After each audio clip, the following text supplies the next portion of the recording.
시간이 되었으므로 다 일어나셔서 찬양하면서 하나님을 예배하겠습니다.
참여기도 드리겠습니다. 하나님 아버지, 하나님의 독생자를 세상에 보내셔서 우리의 죄를 대속해 주셨지만 우리는 여전히 세상 죄의 달콤함을 거절하지 못하고 있습니다. 겉모습은 그리스도인이지만 세상을 사랑하는 마음에 변화가 없습니다. 하나님의 사랑과 은혜를 받았으면서도 내가 좋아하는 세상 것을 포기하거나 버리지 못하고 주님처럼 낮은 자리로 내려가 섬기지도 못하였습니다. 주님, 아직도 죄로부터, 세상으로부터, 욕심으로부터, 그리고 미움에서 벗어나지 못하는 우리의 부끄러운 모습을 고백하오니 용서하여 주옵소서. 주님과 남아는 죄를 침묵 가운데 고백합니다.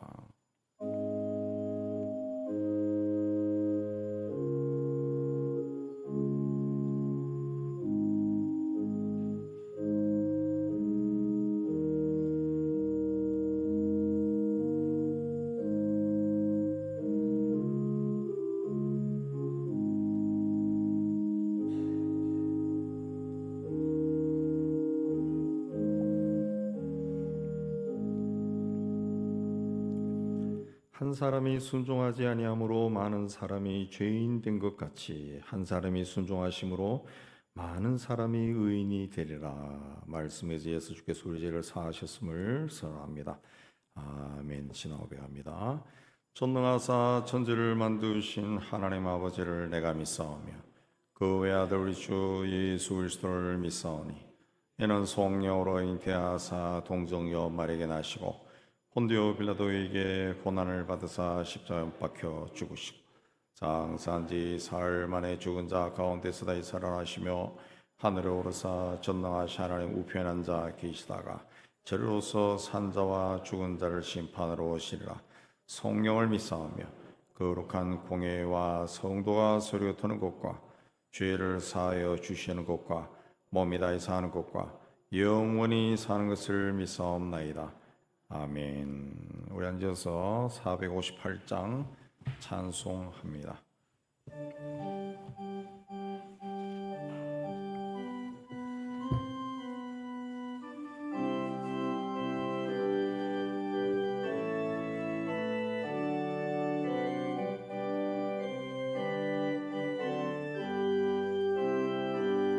나의 마음에 슬픔이 가득할 때 주가 위로해 주시 주시리라. 아침에 같이 빛나는 마음으로 너 십자가 지고 가라.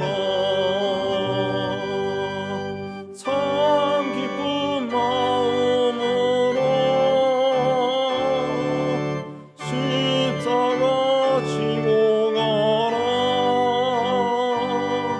내가 기쁘게 십자가 지고 가면 슬픈 마음이 위로받네.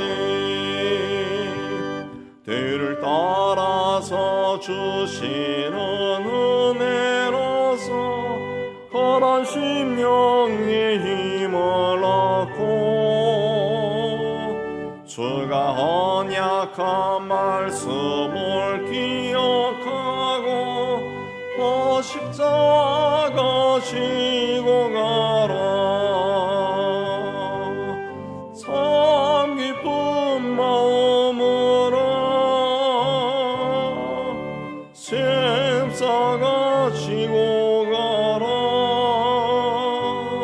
내가 기쁘게 십자가 지고 가면 슬픈 마음이 위로받네.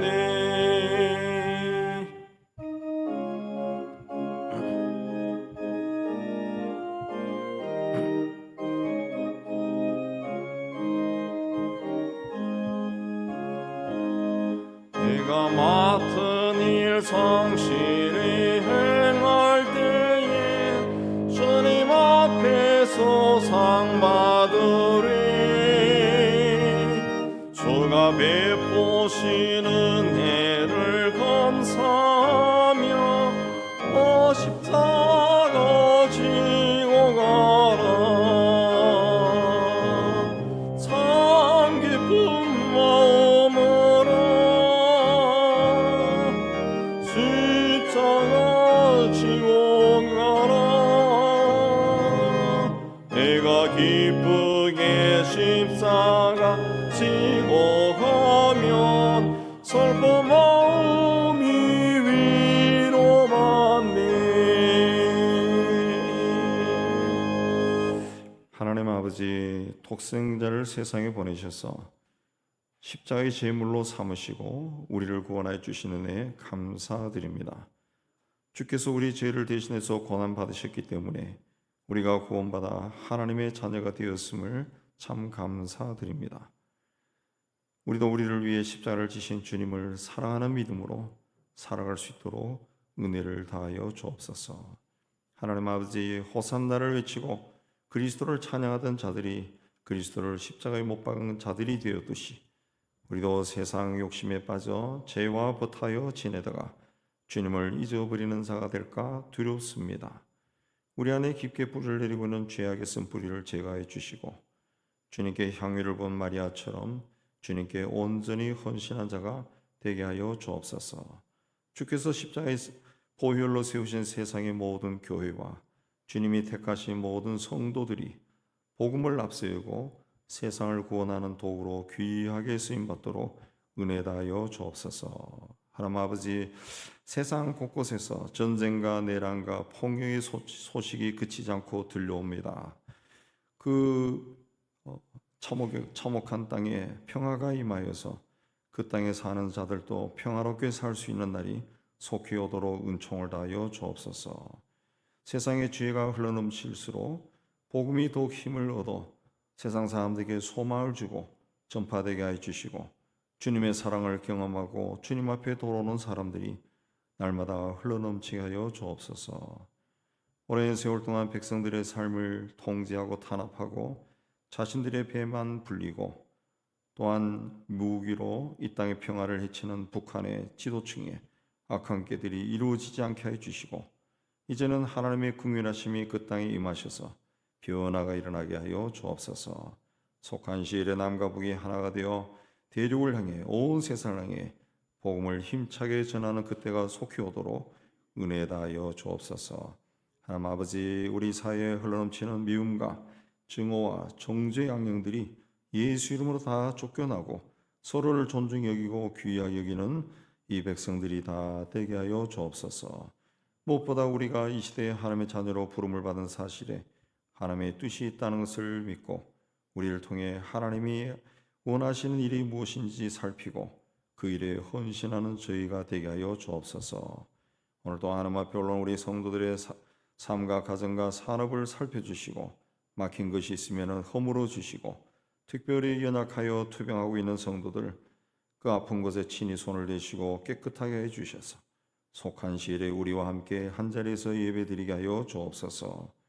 오늘도 우리의 모든 것을 살펴주시고 또 우리의 삶 속에 은총을 더하여 주시고 예배를 받아주시는 우리 주님께 감사하며 부활하신 우리 주 예수 그리스도 이름으로 기도하옵나이다. 아멘.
네, 찬양도 우렁차고 박수도 우렁찹니다.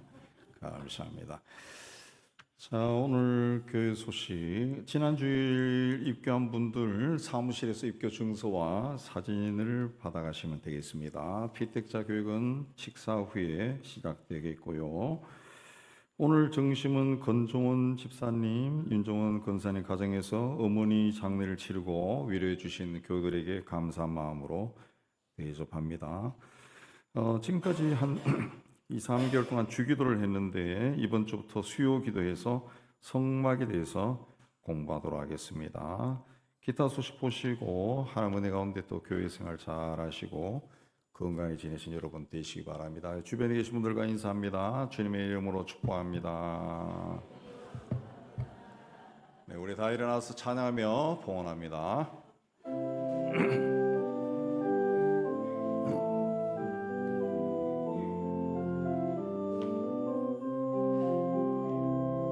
내게 있는 양육 값주게 가져와 보발 위에 입 맞추고 깨뜨립니다.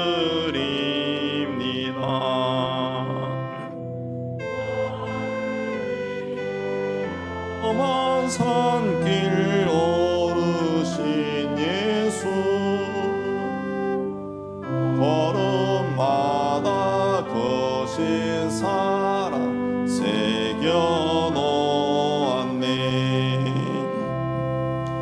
하나님 아버지, 오늘 또 하나님의 은혜를 기억하고 하나님 앞에 올라올 때 예물을 준비해서 바치게 해주시는데 참 감사합니다. 주신 일터에서 땀 흘려 수고하여 얻은 것의 11조는 하나님의 크심을 고백하며 드립니다. 땅끝까지로 복음을 전한 일에 작은 정성으로 동참합니다. 예수 안에서 범사에 감사하며 감사의 예물을 드리고 교회와 이웃과 북한을 사랑하며 구제연금을 주님께 헌신하며 주일연금을 바칩니다. 주님, 우리가 바친 모든 예물에 우리의 헌신과 신앙 고백과 기도가 있습니다. 기쁘게 거둬주시고 사용되는 곳에서 복음이 전파되고 교회가 든든히 세워지고 어려운 이웃들이 예수 이름으로 위로받게 하여 주옵소서. 드린 손길들을 기억하여 주시고 한 주간 또 세상 속에 살아갈 때 하나 모든 이들이 주 안에서 잘되고 형통하고 복되게 하여 주옵소서. 예수님 이름으로 감사하며 기도하옵나이다. 아멘.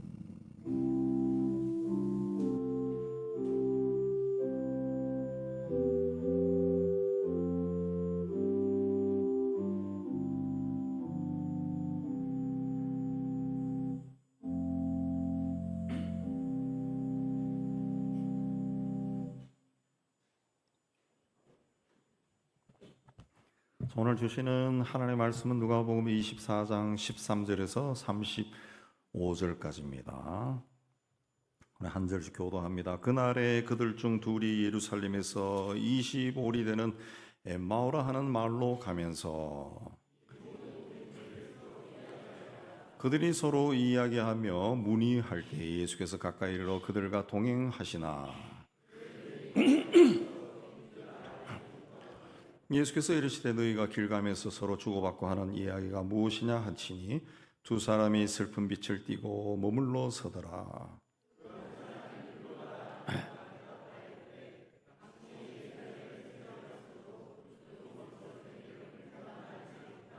이르시되 무슨 일이냐 이르되 나사렛 예수의 일이니 그는 하나님과 모든 백성 앞에서 말과 일에 능하신 선지자이거늘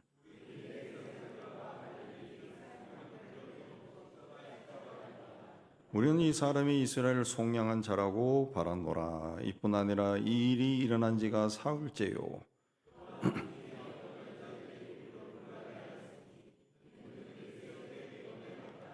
그의 시체는 보지 못하고 와서 그가 살아나셨다 하는 천사들의 나타남을 보았다 함이라.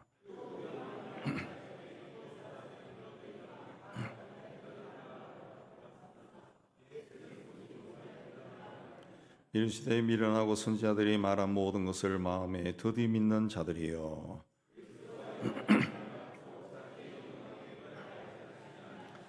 이에 모세와 모든 선지자의 글로 시작하여 모든 성경에 쓴 바 자기에 관한 것을 자세히 설명하시니라.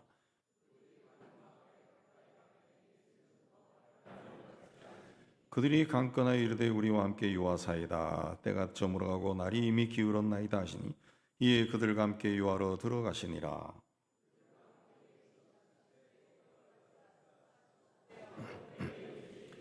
그들의 눈이 밝아서 그인 줄 알아보더니 예수는 그들에게 보이지 아니하시는지라.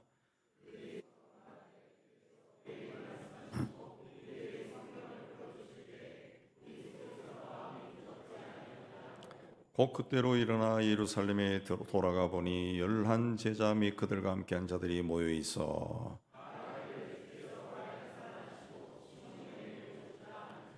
두 사람도 길에서 된 일과 예수께서 떡을 떼심으로 자기들에게 알려지신 것을 말하더라.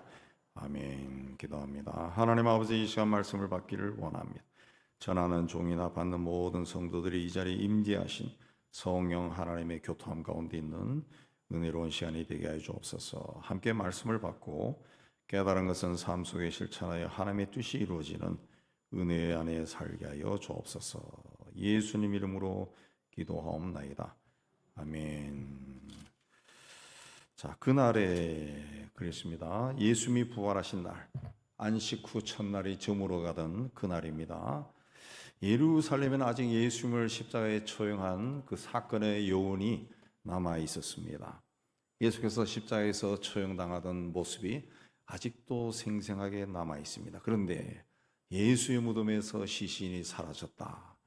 예수가 다시 살아났다. 이런 소문이 퍼지고 있습니다.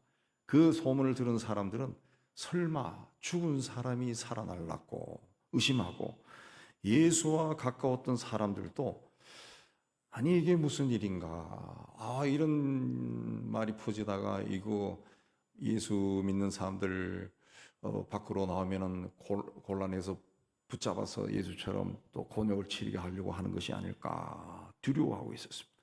예루살렘의 종교 지도자들과 그리스도를 따르는 자들 사이의 긴장과 갈등이 예수의 죽음으로 다 끝난 것 같았는데, 예수가 다시 살아났다라는 말이 돌면서 무슨 일이 일어날 것 같은 그런 움직임이 느껴지던 그런 날이었어요. 근데 바로 그날 예수를 따르던 두 사람, 이 두 사람이 예루살렘을 떠나 엠마오로 가기 시작했다 그랬습니다. 자, 오늘 말씀에 쭉 보면은 이 사람들은 여자로부터 예수의 무덤이 비었다 소식을 들은 사람입니다. 그러나 이들은 예수의 부활을 확신할 수 없었습니다. 그러면은 남아서 이게 무슨 일인가 하고 사실을 확인해야 되는데 그렇게 하려고 하지 아니하고 오히려 예수가 죽었다라고 하는 그 실망감이 그들의 마음에 가득 차 있었고, 그런 와중에 또 예수의 무덤이 비었다. 그러면 누가 시신을 훔쳐간 것이 아닌가, 이런 생각이 들면서 마음이 극히 혼란스러워져서 예루살렘을 떠나 엠마오로 가기 시작했다 그랬습니다. 오늘 말씀에 등장하는 사람은 다른 사람들이 아니라 주님과 함께했던 사람이고, 주님의 말씀을 들었던 사람이고, 십자가의 죽음도 봤던 사람들이고, 부활의 소문도 들었던 사람들에 관한 이야기입니다. 근데 이 모든 사실을 알고 있고 보고 들었던 사람들이 자기 길로 갔다 그랬습니다. 오늘은 이 사람들이 다른 곳으로 간 것을 아주 정직하게 기록했습니다. 13절에 그날에 두 사람이 엠마오라는 마을로 가고 있었다. 근데 이 그날은 평범한 날이 아니라 예수가 다시 살아나셨다라는 소식이 들려온 날입니다. 무덤에 올라갔던 여자들이 예수가 살아나셨다라고 말하는 천사들을 봤다라는 말을 또 했습니다. 제자들이 그런 말을 듣고 굉장히 놀라고 혼란스러웠던 했던 날이 바로 그 날입니다. 그런데 그런 모든 것을 들었던 이 두 사람은 예루살렘을 떠났다 그랬습니다. 왜 떠났을까요? 예수의 죽음으로 인해 낙심했기 때문에 그렇습니다. 분명히 예수가 죽는 것은 봤습니다.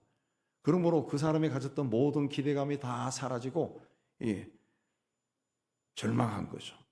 소망을 다 접어버린 거예요. 예수에 대해 가졌던 소망을 다 접어버리고 이제 인생을 다 정리해버린 겁니다. 이 사람들처럼 우리가 세상 살아가면서 어떤 기대감이 무너졌을 때 하나님 앞에 가까이 가는 것보다 오히려 자기 마음을 다 정리하고 지금까지 자기 했던 것들을 다 정리하고 눈에 보이는 현실적인 것을 찾아서 길을 떠나갑니다. 두 사람은 예수를 전혀 모르던 사람들이 아닙니다. 예수의 사역을 알고 있었고 그분을 향해 기대와 소망이 충만했던 사람이에요. 19절에 보면 그들은 예수님에 대해 하나님과 모든 백성 앞에서 말과 일에 능하신 선지자다 그랬습니다. 21절에서는 우리는 이 사람이 이스라엘을 속량할 자라고 바랐노라. 속량하다는 말은 이제 구원할 자다 이런데 보다 원문에 가까운 해석은 우리를 로마의 지배로부터 해방시킬 자라고 기대했다 그런 뜻입니다. 그만큼 예수라는 사람에 대해서 기대감이 컸다는 것이죠. 예수를 따라서 보니까 이 말을 너무나 잘해요. 또 이적들이 막 일어납니다. 아, 이 사람이라면은 우리를 로마에서 해방시킬 수 있구나. 그런 기대가 굉장히 컸었어요. 근데 예수가 죽어버렸어요.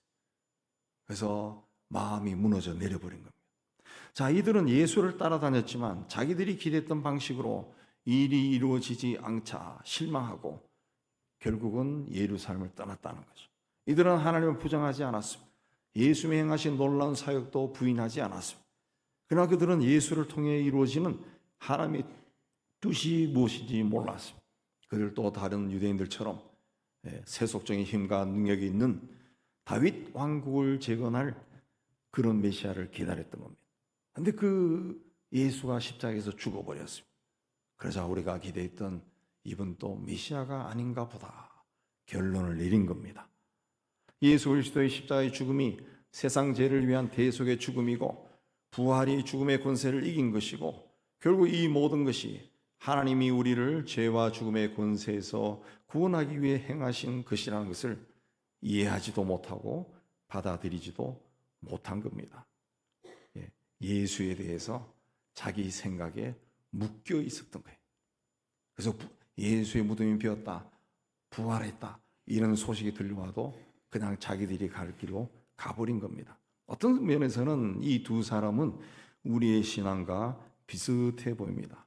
우리는 하나님이 천지를 창조하셨다는 것을 믿습니다.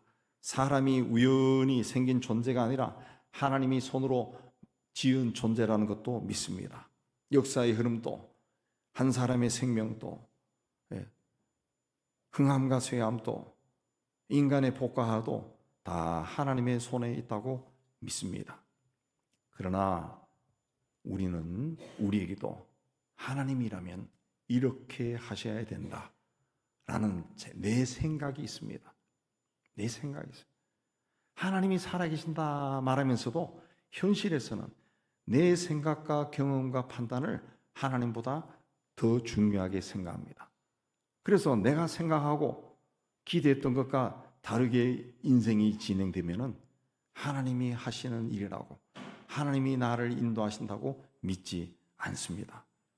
하나님이 우리의 생사화복을 주관하신다고 믿고 있으면서도 정작 내 진로와 내 미래의 문제에서는 내가 생각하는 것이 맞다고 주장합니다.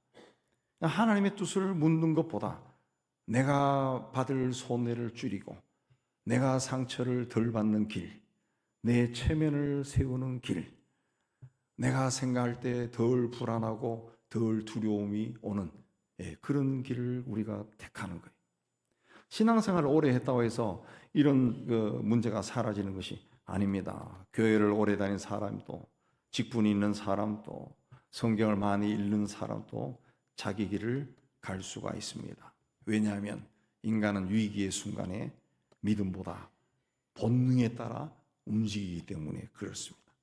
믿음이 뭡니까? 보이지 않는 분을 신뢰하는 겁니다. 보이지 않는 분에게 자기를 맡기는 거예요.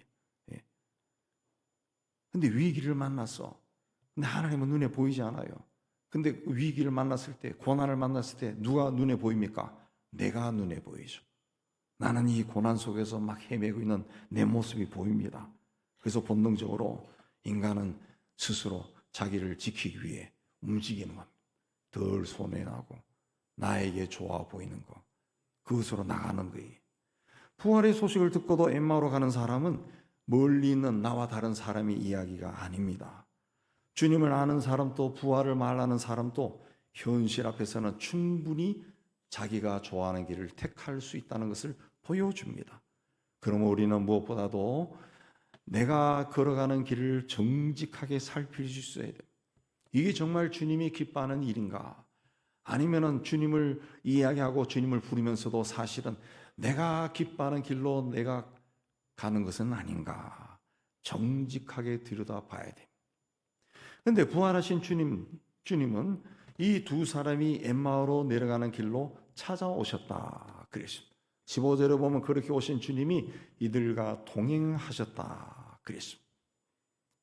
하나님은 우리가 완벽한 길로 걸어갈 때만 찾아오신 분이 아닙니다. 신앙적으로 올바르고 마음이 정결하고 순수할 때, 또 주님만을 온전히 의지할 때만 우리를 찾아와서 우리 곁에 계신 분이 아닙니다. 오히려 방향을 잃고 헤맬 때, 믿음이 흐려질 때, 실망과 두려움이 우리 마음을 지배할 때 우리를 찾아오시는 분이. 근데 두 사람은 예수님과 함께 걷고 있으면서도 예수를 알아보지 못했다 그랬습니다. 이 사람들은 예수님과 함께 있었던 사람들이에요. 오늘 말씀도 보면은 13절에 그들 중에 둘이다. 그들이 누굽니까? 예수의 11 제자들이. 예수님의 11 제자들과 함께 있을 정도라면은 예수님 보통 성경에 보면은 12 제자 다음에는 뭡니까? 70인 전도대에 속한 사람들이 또 있죠. 예. 그 다음에 500여 문도, 이 성경에 그렇게 순서대로 나옵니다. 그럼 예수님의 12 제자의 버금가는 제자들이라는 거죠. 제자들이라는 거예요. 예. 그런데 이 사람들이 예수를 몰라볼 리가 없습니다. 이들이 예수님을 알아보지 못한 이유가 뭡니까? 16절에 그들이 눈이 가려져 있었다. 눈이 가려져 있었다. 영적인 눈이 닫혀 있었다. 그런 뜻입니다. 부활하신 예수님의 외모가 달라질 리가 없습니다. 똑같은 분입니다. 근데 예수가 다시 살아났다는 말을 듣고 이 사람들은 어떻게 했습니까? 그 전에 그렇게 말씀하셨는데 살아나셨구나. 할렐루야. 이 믿음을 가진 것이 아닙니다. 무덤이 비었다. 예수가 살아났다. 아니 분명히 이틀 전에 죽었는데 뭐 또 살아나? 혼란해진 거예요. 제사장들이 말한 것처럼 어떤 놈이 훔쳐간 것이 아닌가? 왜 이런 일이 이분에게서 계속 일어날까? 막 혼란스러워진 거예요. 그래서 떠나자 그러면서 이 혼란스러운 것을 우리 벗어나자. 이 사람은 떠난 겁니다. 떠난 겁니다. 그렇기 때문에 부활하신 예수님이 자기들 옆에 걷고 있어도 이분이 예수란 사실을 전혀 모르는 겁니다. 전혀 몰라요. 엠마오로 가는 길이 25里떨어져 있다 그랬습니다. 한 11km 정도 됩니다. 11km. 그러면은 평범한 사람들이 걸을 때 1시간에 한 3, 4km를 걷는다 그래요. 그럼 한 서너 시간을 이 예수라는 이 분과 함께 걸어갔습니다. 대화를 하고 그랬다는 거죠. 그런데도 이분이 예수라는 걸 전혀 몰랐다는 거죠. 왜 그렇습니까? 사람은 한번 마음이 무너져 버리면은 그 전에 가졌던 마음들은 다 사라집니다. 그리고 지금 눈앞에 보이는 것이 커 보입니다. 커 보입니다. 예. 걱정과 근심이 커지고 두려움이 커지고 앞날에 대한 불안감이 커지면은 지금 내 눈앞에 보이는 것이 가장 크게 보입니다. 이게 가장 분명해 보입니다. 그래서 이 사람들은 자기들의 문제, 자기들이 이야기하는 거, 그 마을로 가고 있는 그게 더 중요해서 옆에 누가 있는지도 그 마음이 가지 않았던 거예요. 믿음이라는 것은 우리가 믿음을 가지고 믿음의 생활을 하지만 믿음이라는 것은 인간의 의지가 아닙니다. 주님에 대해 좋게 생각하는 마음도 아닙니다. 믿음이란 주님이 나에게 오시고 내 눈을 열어주실 때 우리가 할 수 있는 응답입니다. 응답이. 그러니까 믿음이라는 것은 내가 믿습니다 해서 생기는 것이 아니고 주님이 나에게 오시고 주님이 내 눈을 열어서 나에게 오신 분이 주님이구나 라는 것을 발견했을 때 할렐루야 하고 아멘 하는 그 응답이 이루어지는 거죠. 이루어져. 두 사람 곁에 오신 예수님은 뭐라 그랬습니까? 그들에게 금방 내가 누구다 밝히지 않았습니다. 뭐라 그랬습니까? 먼저 너희들 길 가면서 서로 무슨 이야기를 주고받느냐 그랬습니다. 주님은 이 두 사람이 왜 엠마오로 내려가는지 다 알고 있었어요. 그렇지만 그렇게 물었습니다. 왜 그랬을까요? 그들의 마음에 있던 예수에 대한 기대감, 그리고 그 무너진 그 마음, 절망, 그걸 아시고 그 마음들을 끄집어내기 위해서 그렇게 물었어요. 오늘 말씀에도 보면은 이들이 예수님이 물으니까 뭐라 했습니까? 슬픈 빛을 띠고 머물러 섰다 그랬습니다. 굉장히 슬픈 이야기를, 예수에 대한 이야기를 서너 시간 동안 계속 하면서 가고 있었다는 거죠. 가고 있었다. 우리가 인생길을 걸어갈 때 이 정말 좌절하고 낙담할 수밖에 없고 우울해질 수밖에 없는 일들이 많이 일어납니다. 많이 일어납니다. 예수를 믿어도 그런 일들이 일어납니다. 예수를 믿으면 모든 것이 형통하고 잘 되고 문제를 벗어나고 그렇지 않습니다. 예수를 믿어도 내가 아무리 생각해도 이거는 불가능하구나, 그런 생각이 들 때도 많습니다. 예. 하나님이 그걸 모르실까요? 우리는 하나님이 생사화복을 주관하신다, 사람이 태어나고 죽는 것을 다 주관하신다라는 것을 믿습니다. 실제로 우리는 사람이 태어나는 것도 다 봅니다. 아이가 태어난 거 보고 그 아이가 자라는 것도 보고, 우리 교회도 그런 아이들 많잖아요. 엄마가 아이를 가졌을 때 그 불러가는 배도 보고, 애가 태어나서 유아 세례도 받고, 그 아이가 초등학교 가고 중학교 가고, 이거 우리 다 보고 있다, 다 보고. 그리고 사람이 죽으면은, 오늘 죽으면은 이틀 후면은, 하루 이틀 후면은 화장해서 잿가루가 돼요. 성경 말씀대로 먼지가 되어버려. 먼지가 돼. 그럼 이 사람 어딜 갔을까? 우리 다 보고 있다. 다 보고 있다. 하나님이 우리 생사복을 주관하시는데, 내가 지금 현실에서 만난 그 좌절과 낙심, 실패, 그래서 낙담해가지고 예루살렘을 떠난 그 사람의 마음을 모르실까요? 다 아시죠. 다 아시고. 예. 그 하나님 앞에 그리고 우리가 어떻게 해야 됩니까? 예수님은 왜 그 사람들에게 무슨 이야기를 하고 가느냐라고 물었을까? 그 마음의 절망한 마음을 치유하기 위해서 물으신 겁니다. 이 말씀 통해서 우리가 뭘 알 수 있습니까? 우리 인생길에도 그런 것들이 상처가 많다는 거예요. 지금 또 이 절망감에서 헤어나오지 못하는 문제, 사건, 일들이 우리의 삶을 막 억누르고 있었다. 아무리 그래도 이건 하나님도 해결할 수 없어. 나는 죽을 때까지 이래 가야 되는 거야. 이런 것들이 있다는 거죠. 이런 것들이 있다. 하나님의 치유가 임하도록 하기 위해서는 내 안에 있는 문제들, 그게 어떠한 것인들, 내가 보고 또 생각해도 이거는 불가능해, 하나님이 와도 불가능해 라는 문제조차도 정직하게 하나님 앞에 다 드러내야 됩니다. 내 안에 숨어 있는 것들, 아니 내가 사람들에게 숨기고 있는 것들 다 정직하게 드러내야 돼. 나는 무엇 때문에 무너졌는가? 나는 왜 주저앉아 있는가? 나는 왜 이 일에 절망하고 있을까? 나는 왜 좌절하고 있을까? 나는 왜 희망이 없는 삶을 살고 있을까? 나는 왜 기쁨이 없을까? 이걸 정직하게 드러내고 하나님 앞에 다 털어내야 돼. 털어내야 돼. 성경에 보면은, 시편에 보면은 다윗이 하나님에 대해서 막 성질내는 그런 기도가 되게 많습니다. 당신이 뭡니까? 그리고 내가 하나님이라면 그렇게 안 했어. 이런 이야기 나오네. 제가 풀어서 이해하면은. 그리고 원수들을 대해서, 자기를 괴롭히는 자들에 대해서 막 저주도 합니다. 저 인간들은 대대로 망하게 해주시고, 애도 불구자가 태어나게 하시고, 대대로 저주받게 하시고, 죽을 때도 평안히 죽지 못하게 하시고, 무덤도 파헤쳐지게 하시고, 뭐 이런 막 저주의 기도가 많이 나와요. 그렇게 하다가 쭉 뒤에 가면은 하나님은 나의 하나님이시고 할렐루야 이렇게 끝납니다. 치유가 된 거죠. 치유가 된. 우리 인생길에 만난 여러 가지 비관적이고 비참하고 부정적이고 이런 것들은 하나님 앞에 다 내놓아야 됩니다. 다 내놓아야 돼요. 드러내야 됩니다. 드러내요. 드러내는 것은 고백하는 거예요.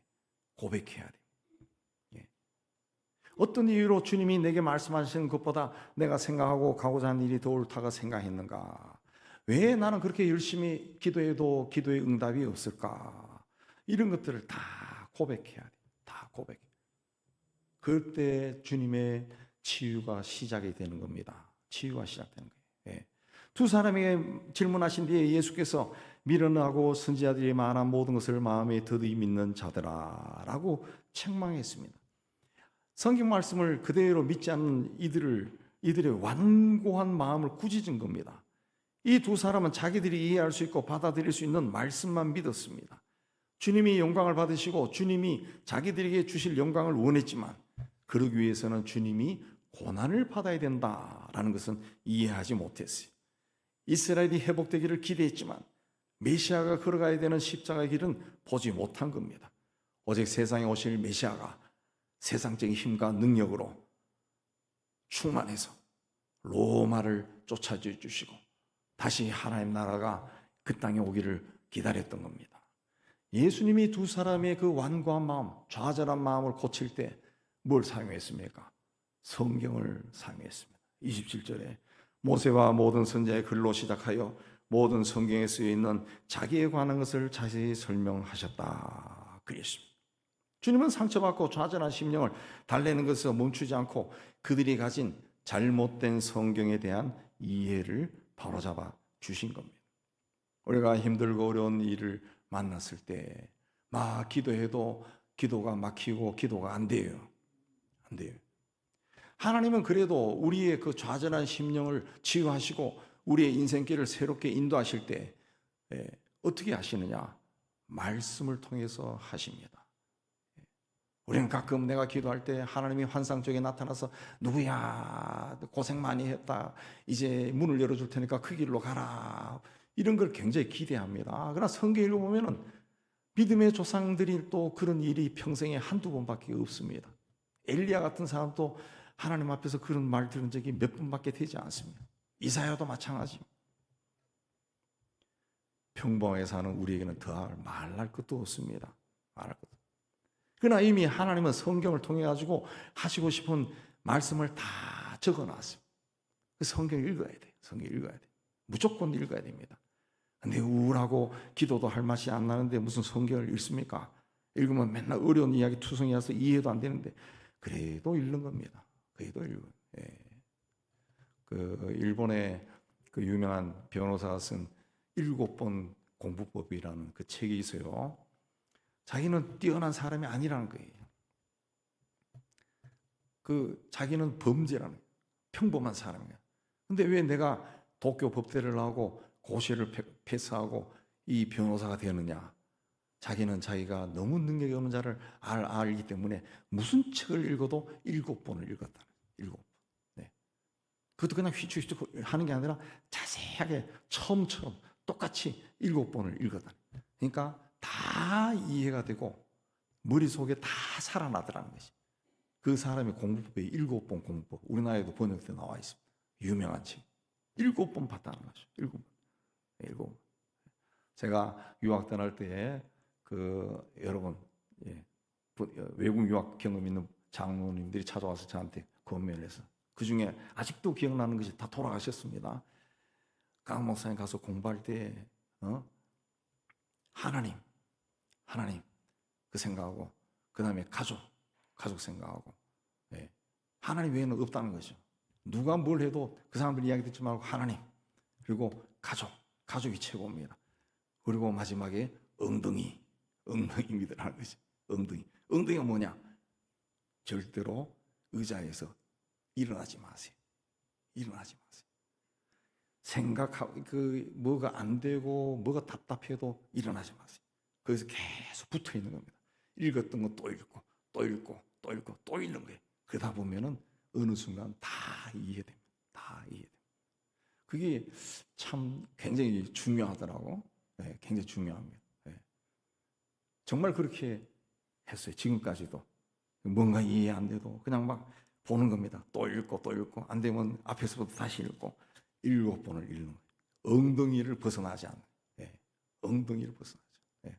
제가 후에 나중에 이렇게 쭉 공부하는 법에 대해서 나이가 들어가면서 또 막 찾아봤습니다. 찾아보니까 진짜 그렇게 공부했더라고 사람들이. 우리나라에 막 대단한 사람들이. 어떤 사람은 고시 공부하면서 이 팬티가 살에 붙어버렸대. 팬티가. 그래서 이 팬티를 병원에 가서 이 알코올을 부어가지고 핀셋으로 뜯어냈답니다. 예. 지독한 사람이죠, 그 사람이. 예. 그 사람이 법원장 지내고 뭐 했다는 그 유명한 사람인데 안 일어난다는, 한 번 책을 보면은 밥도 안 먹고 그 자리에서 그냥 앉아 있는다는 거지. 맨날 며칠을 일어나지 않는다. 일어나지. 그렇게 했다는 거죠. 그러니까. 예. 뭐 성경 읽으라는 말을 하다가 그 이야기 나오는데, 우리가 성경 읽으면서도 예수를 믿으면서도 하나님 믿으면서도 성경을 안 읽는다고. 기도가 막혀요. 절망이 심하면 기도가 안 됩니다. 그럴 때 제가 여러 번 말씀드렸지만 시편을 읽으라고. 시편을 소리내 읽습니다. 아까 말씀드린 것처럼 다윗의 기도가 많이 나오는데 막 한스러운 기도가 막 나옵니다. 시편 기도가 왜 좋으냐? 1인칭이에요. 다 1인칭. 내 목소리입니다. 내가 부르짖습니다. 그래서 여러분 정말 슬프고 괴롭고 막 이거는 내가 평생 살아도 해결되지 않는 문제야. 그런 마음 있는 사람은 시편을 막 읽어보세요. 20편, 30편 읽다 보면은 그 읽는 소리가 막 울음소리로 바뀔 겁니다. 막 통곡이 막 나올 거예요. 네. 그런 걸 통해 가지고 하나님을 만나는 거예요. 만나고, 예. 하나님이 우리를 치유해 주시고 다른 문이 열리는 거예요. 내 인생에 이 문이 열릴까? 전혀 생각하지도 못했던 그 문이 열리는 겁니다. 예. 열리는 거예요. 오늘 말씀 보면은 이 사람이 눈이 닫혀 있어서 못 봤다 그러잖아요. 그 눈이 열리잖아요. 그 문이 열리는 거예요. 열리는 겁니다. 예. 그래서 치유가 되는 거예요. 그래서 성경을 읽어야 됩니다. 성경을 읽어야 돼요. 반드시 읽어야 돼요. 더더욱 읽어야 됩니다. 요즘 이러한 사태도 나타나고 하는데 이런 것들이 우리 기독교의 한 그룹에서는 이게 주님이 오시는 사인이 아닌가 그러면서 그런 시각에서 보는 것도 많습니다. 이란에서 제가 언젠가 얘기한 것 같은데, 이란에서 지금 47년 동안 이슬람이 그들을 나라를 지배했지 않습니까? 그 47년 동안 50년 동안 이슬람 성직자들이 다스렸어요. 그걸 보면서 무슨 이런 이슬람이 있나, 이게 백성들에게 다 퍼져가지고 이슬람 국민의 어떤 사람의 통계를 하면 70 내지 80%가 이슬람교를 버려버린다는 거죠. 뭐 이런 개떡 같은 게 있나 해가지고 다 버린다는 거죠. 겉으로는 막 두들겨 패고 고문을 하고 죽이고 하니까 고개를 숙이지만 속으로는 다 안 믿는. 그리고 기독교인들이 폭발적으로 늘어나고 있다. 기독교인들이 폭발적으로. 예. 그래서 이게 웬일이냐 그렇게 놀라워하는 그런 분들이 참 많습니다. 사람들은 고난을 실패로 생각합니다. 믿음의 길을 걸어가는 자들도 고난이 깊어지면 하나님이 나를 버리신 것이 아닌가. 그래서 자기가 하나님 앞에 잘못한 것이 뭔가 막 그걸 막 찾아봅니다. 십자가를 실패로 읽으면 부활을 믿는 것이 불가능합니다. 고난을 하나님이 우리를 버리신 증거로 읽어버리면 그 고난 속에 담긴 하나님의 뜻을 볼 수가 없습니다. 기도를 열심히 했는데도 응답이 없다. 응답이 늦어진다. 이걸 하나님이 무관심하다. 나에게는 관심이 없구나. 내가 일하니까 하나님 앞에 나는 별 볼 일이 없는 자구나. 또 나아가서 하나님은 계시지 않은 것 같은데 어쨌든 사람이 태어나고 죽는 건 내가 늘 보니까 또 하나님이 그걸 주관하신다니까 에이 뭐 이 믿음만 가지고 살자. 이렇게 생각하면은 인생 자체가 어두워집니다. 그에게서 문이 열리지 않습니다. 그래서 예수를 믿고 몇십 년이 되어도 예수 믿는 기쁨이 없어요. 어떤 사람이 예수 믿고 막 기뻐하고 즐거워하고 감사하고 그러면 저 사람은 어떻게 저렇게 할까? 본인은 그런 경험을 못하는 겁니다. 못하는 거예요. 낮아짐 뒤에 높아짐이 있고 눈물 뒤에 위로가 있고 죽음 뒤에 생명이 있다. 이걸 성경은 여러 번 이야기했는데 그걸 깨닫지 못합니다. 그러나 주님은 오늘도 같은 방법으로 찾아오십니다. 말씀을 통해 우리의 어긋난 생각을 바로잡아 주시고 예배를 통해 우리의 마음을 밝혀주시고 교회 공동체 안에서 다른 사람들과 교제를 통해 내가 지금 바르게 걷고 있는가 그렇지 않은가 그걸 생각하고 바로 잡아줍니다. 인생길을 걸으면서 이런저런 일로 혼란해지는 것은 우리가 만난 사건과 문제와 일이 굉장히 복잡하기 때문에 그런 것이 아니라 그것을 바라보는 우리의 눈이 흐려졌기 때문에 그렇습니다. 그러므로 인생길을 가는 사람에게 가장 필요한 것은 강한 의지가 아닙니다. 내가 걸어가는 길을 합리화해주고 정당화해줄 그 어떤 한마디가 아닙니다. 하나님의 말씀이에요. 말씀. 치유와 회복은 사람의 상처를 치유할 수 있는 것은 하나님의 말씀이에요.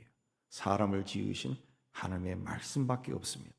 하나님의 말씀 앞에서 내 생각과 주장과 해석이 깨어지면 비로소 닫혀있던 길이 다시 보이기 시작하고 막혀있던 영혼이 숨을 쉬기 시작합니다. 부활하신 주님은 슬픈 마음으로 엠마오로 가던 두 사람을 찾아오셔서 말씀을 주셨어요. 슬픔과 고난으로 가득 차고 앞에 길이 막막하게 막혀있는 우리에게도 주님이 오셔서 말씀으로 치유하시고 회복하시는 은혜가 임하기를 주의 이름으로 축복합니다. 자, 주님께서 길 위에서 성경을 풀어주실 때 두 사람의 마음이 뜨거워졌다 그랬습니다. 근데 이 마음이 뜨거워지는 것과 길을 돌이키는 것은 동시에 일어나지 않습니다.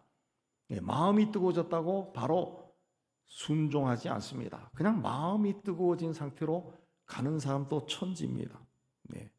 예배 끝나고 돌아갈 때 오늘 예배에 참 은혜가 있었다 하고 문을 열고 딱 나가서 가게 가서 뭔가 살 때 뭔가 비싸게 샀어. 집에 가지고 왔는데 밑에 썩어 있어. 기분이 나빠지지 시작하는 거예요. 전화 걸어서 막 떠들기 시작할 수 있어요. 마음이 뜨거워졌다고 끝이 아니라는 거죠. 오늘 말씀 보면은 마을에 이르렀을 때 예수께서 더 가실 것처럼 보였으나 두 사람은 저물었으니까 함께 머물러 주세요 라고 청했어요. 그래서 함께 식사하게 되는데 식탁에서 예수님이 떡을 가지고 축사하시고 떼어주시는 순간 그들의 눈이 열렸다. 그때서야 비로소 이 두 사람은 지금까지 자기들과 함께 했던 분이 누군가 알게 됩니다. 알게 됩니다. 주님은 멀리 떨어지신 곳에 계신 분이 아니라 말씀과 교제를 나누는 바로 그 자리에 자신을 드러내는 분입니다. 근데 이 두 사람은 몰라봤어요. 예수께서 세상에 오실 때 예언이 뭡니까? 임마누엘, 하나님이 우리와 함께 하신다 그랬습니다. 우리가 예수를 주님으로 영접하면은 그때부터 주님이 우리와 임마누엘로 함께 하십니다. 함께 하십니다. 근데 내가 주님이 나와 함께 하신다는 것을 내가 늘 느끼고 있습니까? 그렇지 않습니다. 그렇지 않습니다. 왜 그렇습니까? 왜 그렇습니까? 어떤 사람은 주님이 자기와 늘 함께 한다고 믿는 사람들도 있어요. 근데 그렇지 않은 사람들이 더 많습니다. 왜 그렇습니까? 왜 그렇습니까? 눈이 떠지지 않았기 때문에 그런 겁니다. 눈이 열리지 않았다.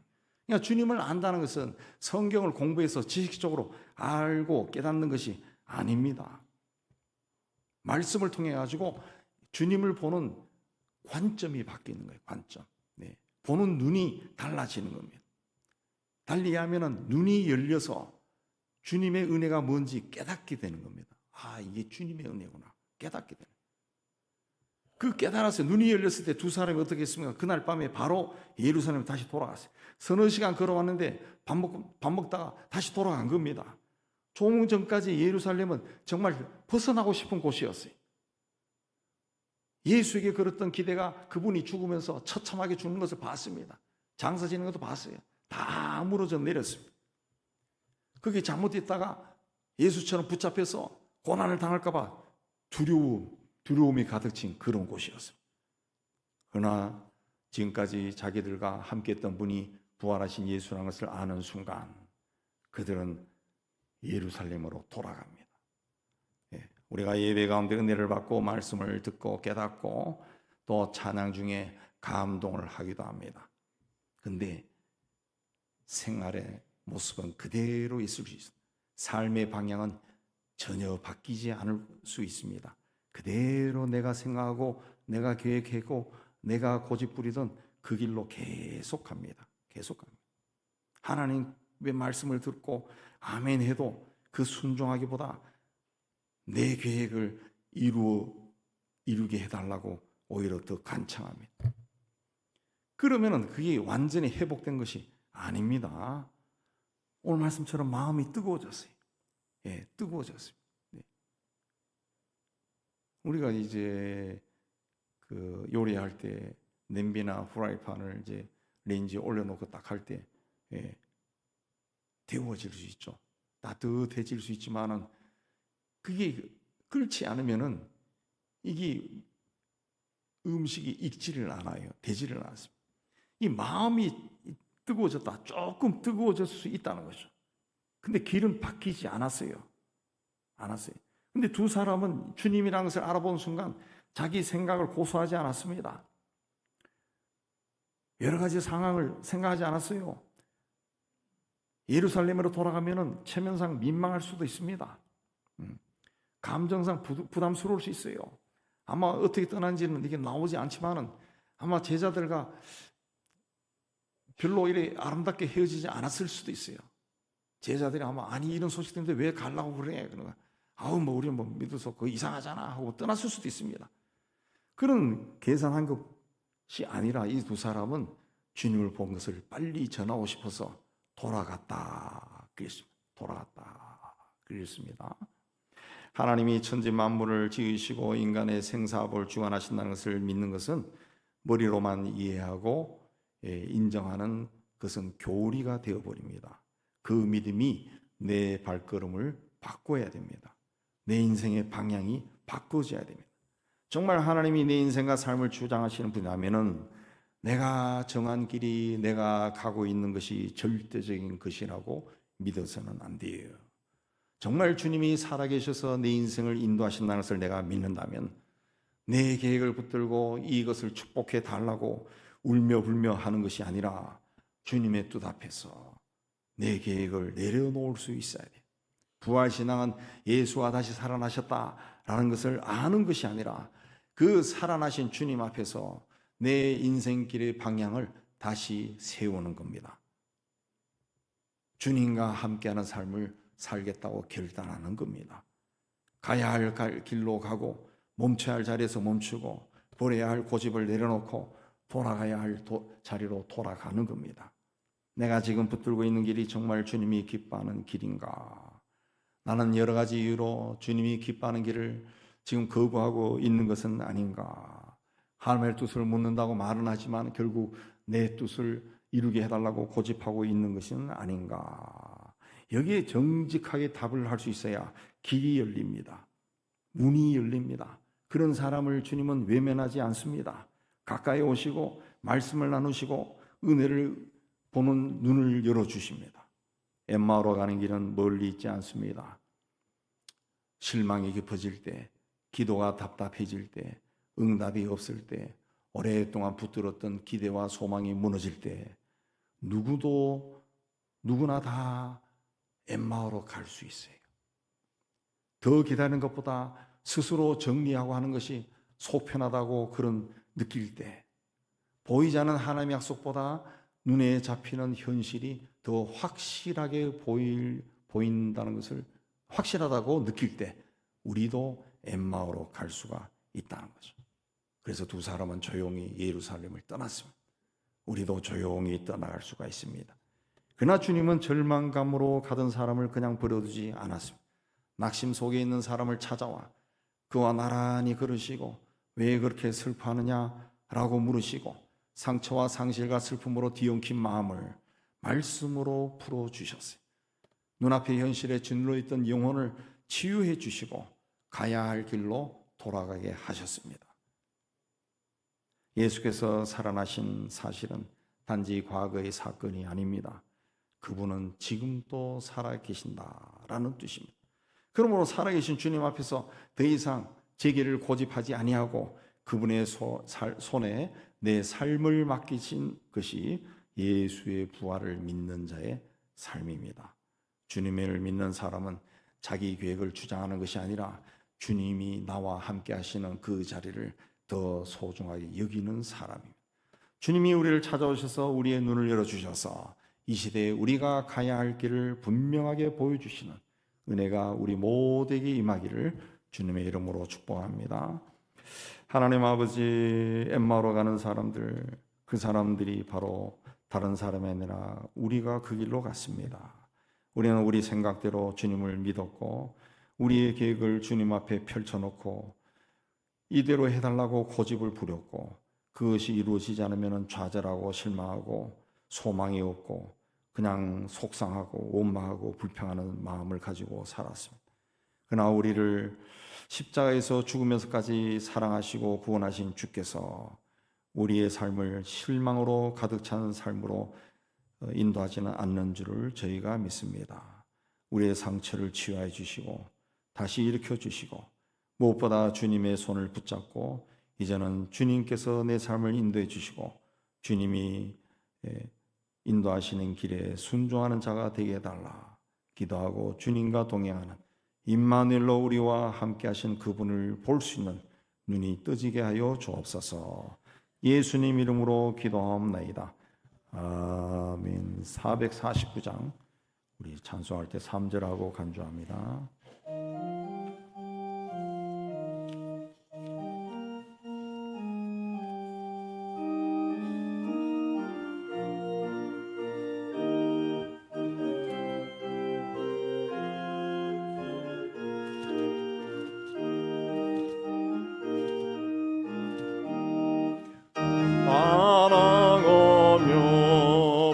순종하며 주님의 할 길 환하겠네. 너를 의지하며 순종하는 자는 주가 늘 함께 하시리라. 의지하고 순종하는 길은 예수 안에 즐겁고 복된 길이로다. 해를 당하거나 우리 고생할 때 주가 위로해 주시겠네. 저를 의지하며 순종하는 자를 주가 안위해 주시리라. 의지하고 순종하는 길은 예수 안에 즐겁고 복된 길이로다. 남의 짐을 지고 슬픔 위로하면 주가 상급을 주시겠네. 주를 의지하며 순종하는 자를 항상 복 내려 주시리라. 의지하고 순종하는 길은 예수 안에 즐겁고 복된 길이로다.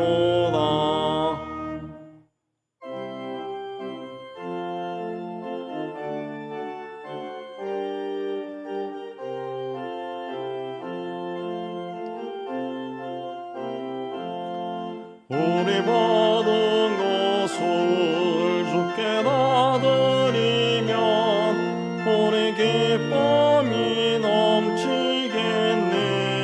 주를 의지하며 순종하는 자를 은혜 풍성케 하시리라. 의지하고 순종하는 예수 안에 즐겁고 복된 길이로다. 주를 힘입어서 말씀 잘 배우고 주를 모시고 살아가세. 주를 의지하며 항상 순종하면 주가 사랑해 주시리라.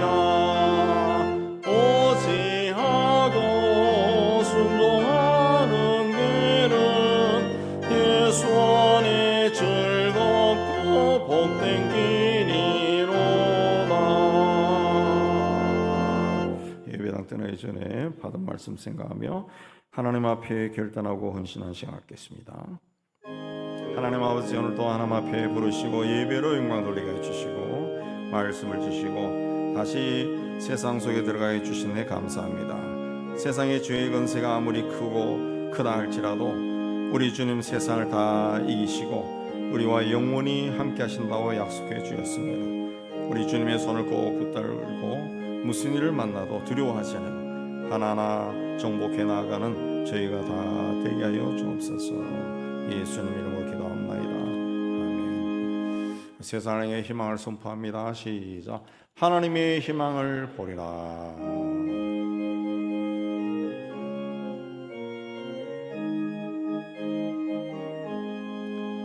주가 세상을 다스리니 그 위엄이 넘쳐나고 그의 나라와 주의 영광 온 하늘에 가득하나 저 흉악한 마귀의 머리 다 멸망케 하시는 주 이 찬양을 주께 드리니 큰 영광을 받으소서. 주가 권능의 손으로서 이 세상을 창조하니 그의 놀라운 창조 솜씨 먼 백성이 경탄하네. 저 하늘의 별들도 모두 주 영광을 나타내어 늘 돌보아 주시는 주께 큰 영광을 돌립니다.